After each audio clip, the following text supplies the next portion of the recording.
this afternoon. Morris and Bruce Hawker are with me. Thank you both for joining us. Look, I'm not going to get into the specifics of that particular story, but Graham, Derryn Hinch, he's going to use parliamentary privilege for this sort of thing. This is what he said he'd do. This is going to be, it's going to be an interesting development in terms of how Parliament's used. Yeah, look, I think that's right. Parliamentary privilege is a privilege. And one has to be very, very careful. And also there are these rules that if you do name people, that at times they can have a right to come back to the Senate and have their own say. So, look, Derryn has got there on this sort of idea that everyone should be named and shamed, and you know, at times he's got a point. I just think he'd want to be very, very careful that he doesn't look like, you know, some rabid dog instead of a sensible senator. No, and look, this story in particular that he's referred to is it's an appalling story, and I remember a couple of weeks ago, and just, you know, you scratch your head. But Bruce, what do you think? I mean, you don't want, you know, the Parliament, the Senate to be the kangaroo court here, but this is Derryn Hinch. This is, everyone knows who they were electing with Derryn Hinch. Yeah, this is what he does. This is his style, and it has been for as long as anyone can remember. So I think we're going to see quite a lot of it. But you know, I've worked in oppositions in the past where we've had people on our side who have been, you know, quite excited about major issues and wanting to, you know, create big stories. And sometimes the facts aren't all right, and you can find yourself in all sorts of trouble as a result of that. So you need to be very careful. I mean, in this case, it sounds like it was pretty clear cut. But, you know, absolutely. But if you are in the business of trying to break a story and saying this person's a pedophile or whatever, and then get some of it wrong, then you can be seriously embarrassed. And as Graham says, that person's got a right of response and reply. And of course, the next time you come up with some sort of a story, it may be discounted as a result. So, but that is what we're going to see more and more of. You look at that crossbench there and you see a lot of people who have got lots of bees in their bonnets, and they're going to be buzzing around for the next few years.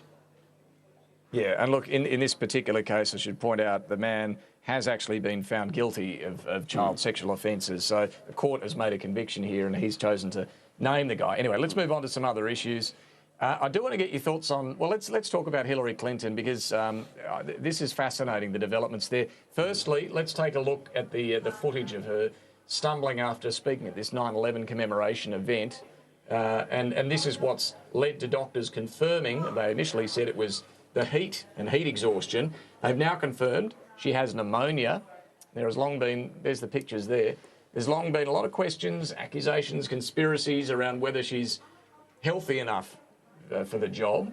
Bruce, this footage, which is obviously running on a loop on the US television and prompting now even talk about whether they might dump her as candidate the Democratic Party. I don't think that's you know, an established line of attack yet, but it's obviously being speculated. What do you think about how damaging this is? Well, I was talking to a contact of mine over there today about it and trying to get his read on it. He thinks that it'll probably run for 2 or 3 weeks, but ultimately, provided there aren't other serious health issues... That's a lot when you've got 2 months left for the election. It will be a distraction, but ultimately the thinking amongst informed thinkers inside the Democratic Party is that this will be something she'll move through. Of course, yeah, if there was an ongoing issue, then that would be another story altogether. I remember many years ago, George Bush Sr. Being sick publicly at a reception, I think in Japan, and that was not long before he was looking to run again for the presidency, and that actually damaged his prospects a lot because people wondered whether he'd be fit for the entire term. Now, the good thing that she's got going for her, of course, is that Donald Trump's 2 years older than her, and neither he is releasing all his medical information as well. So, yeah, they're going for 2 pretty old candidates this time around, so I guess you can expect some of this. Sure, but yeah, no, that's right. But Graham, you know, as I say, there have been a lot of theories, a lot of talk. Donald Trump's been quite openly attacking Hillary Clinton, or questioning whether she is healthy enough for the job. She did her best after being shuffled off there to re-emerge once she could, to wave for the camera to show she was okay. But she's now had to cancel campaign swing through California as well. What do you think about this one? Look, I think their campaign would have wished that that footage where she stumbled and got bundled into the car didn't exist. But I think at this stage it's just a polariser. Her own people would say, look, the poor thing has worked herself to the bone. And the Trump people would say, see, I told you, she's just not strong enough to be president of this country. But she's got 2 weeks before the debate. And if she looks all right at the debate, looks fit at the debate, it won't matter. But it is quite unusual for any candidate to get sick sort of halfway through the campaign. I've seen lots of people get sick after the campaign when the adrenaline stops and their body says, whoa, what happened to my adrenaline? Mrs. Clinton would want to get over this in a hurry, otherwise, as we go on through the campaign, it will affect her. And if she looks crook in the debates, that will certainly hurt her. And it came on the back of this comment I want to show you as well, which she's also had to, express regret for making. She's talking about Donald Trump's supporters. Take a look. You could put half of Trump's supporters into what I call the basket of deplorables. Right? The racist, sexist, homophobic, xenophobic, Islamophobic, you name it. And unfortunately, there are people like that. Now, Graham, she might think that, but what was she thinking saying that? I mean, it's... Look, I've watched her. I think she's the most scripted candidate we have seen. There was nothing accidental about that. She got it out there, and we're at a stage now where you've got the 2 polarised ends, but the crowd in the middle are saying, well, you know, what should I do? Which way should I go? And she is essentially saying, less than subtly, look, if you don't like gays, if you are racist and whatnot, you're on his team. Everyone else, you come to me. It wasn't an accident. No. What do you think, Bruce? Well, actually, I thought it was a poorly chosen moment, that's for sure. I didn't think it was properly a scripted moment, and it breaks the rule of politics that we've all been taught many times. It's one thing to talk about the candidate being racist or xenophobic or homophobic or whatever, but don't say it about their supporters. You know, always acknowledge that they're people who are quite entitled to their opinion. So I think she broke that rule, and I don't think it will go down particularly well for her.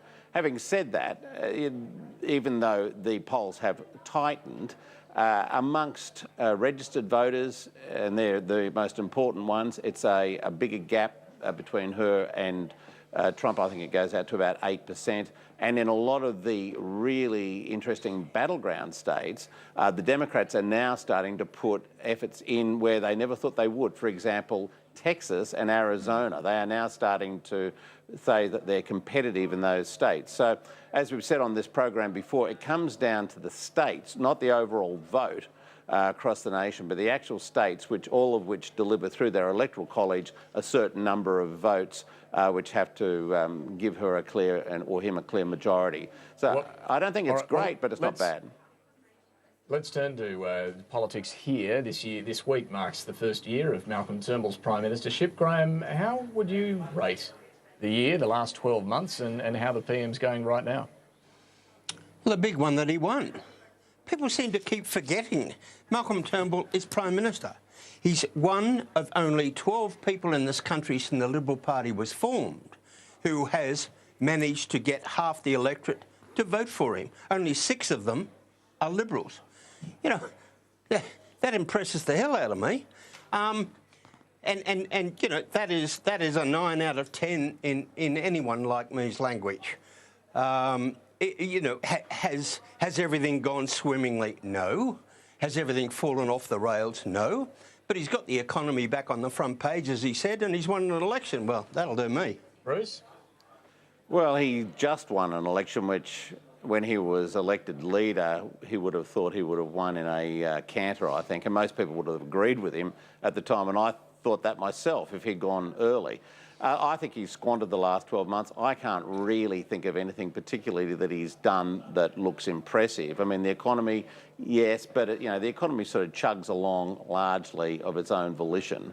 And I don't think he can point to great legislative achievements. As we've said here before, I think he's caught between a rock and a hard place. he moves between the right and the left and never seems to sit neatly with either of those groups. And of course, now we're seeing Tony Abbott having a bit of a field day, particularly when he was away talking about some of the problems that exist in the government. I don't see a happy time ahead for him, and I certainly don't see the last 12 months as being anything to be proud of or excited about. I think he'd want to get past this anniversary as quickly as he can. Well, when you're talking about being trapped between the right and the left, one of the classic issues where that's the case is gay marriage. Cabinet's apparently going to deal with this tonight and sort out the details, and in the party room tomorrow we'll discuss it all, Grahame.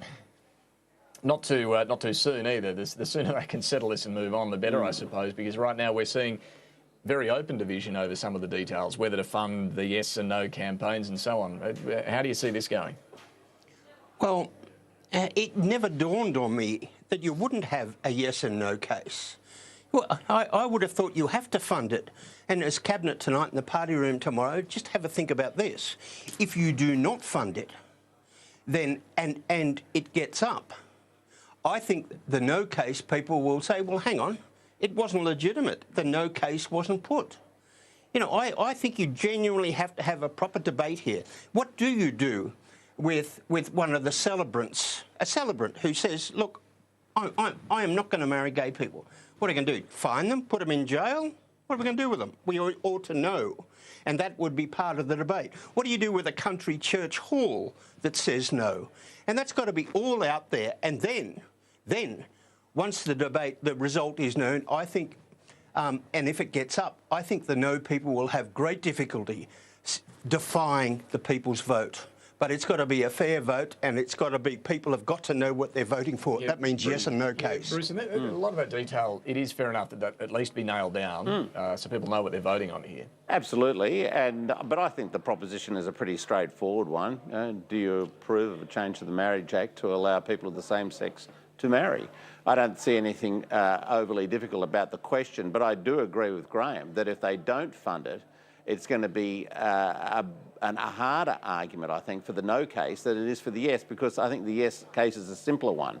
The no case is a bit more complex, and I think the yes people are more organised than the no voters as well, or the no campaigners. So this idea of not supporting it with money, I think, is probably going to go against the no case, and I don't support the no case, I support the yes case, but I do think that we should get proper funding for it so that people can make an informed decision. It's going to be a damned expensive exercise anyway, which could have been done by a vote in the parliament, but if that's not going to happen, then let's make sure it's an informed decision that people make. Well, I'm not sure if the plebiscite's going to happen either. Have to get through the parliament first, and true. No real joy for it on the opposition benches. Anyway, we've got to go. We'll see how that plays out over the coming days. Catch you both next week. Bruce Hawker, Grahame Morris, thanks very much.